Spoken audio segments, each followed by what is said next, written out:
সকালবেলায় রান্নার জন্য কলা ছিঁড়তে আসছে। এই যে আমাদের সমস্ত কিছু নিজেদের গাছে আছে,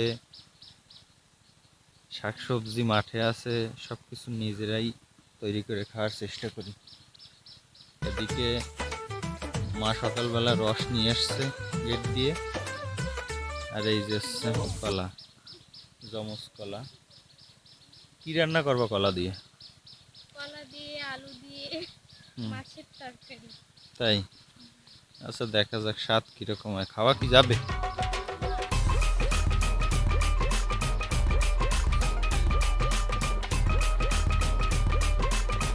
এই হচ্ছে একদম খাঁটি কাঁচা রস। সেদিনকার ভিডিওতে দেখাইছিলাম যে খেজুরের গুড়, আর এই হচ্ছে খেজুরের রস। এটা জাল দিয়ে